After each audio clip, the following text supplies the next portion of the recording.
If you have a scene that has a lot of objects in it, then it's very important that you be able to focus in on just the thing that you're working on.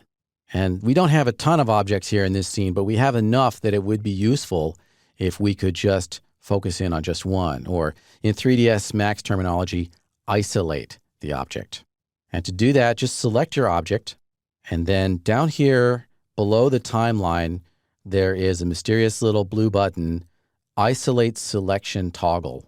And when you click on that, everything else in the scene is hidden. And we can just look at that one object.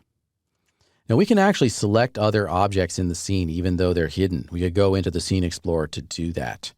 But if we selected another object, that would not make it visible.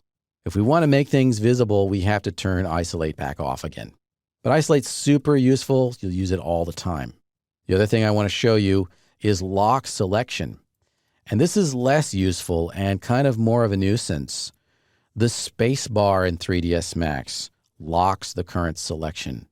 If you're a Maya user, this is going to get you in trouble because the space bar in Maya will maximize the current view. In other programs, the space bar does something else. It may play in your timeline. Well, in 3ds Max, it locks the current selection so that you cannot select anything else. So if I select one of these sides, that's fine, and I could select whatever I want, and everything's fine. But if I accidentally or on purpose tap the space bar, now that selection is locked.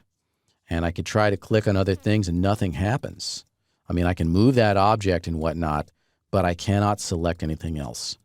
Let me undo that with Control-Z.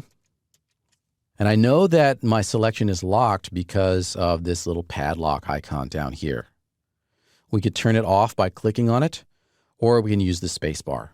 So once again, select something, tap the space bar, we've locked that selection, cannot select anything else.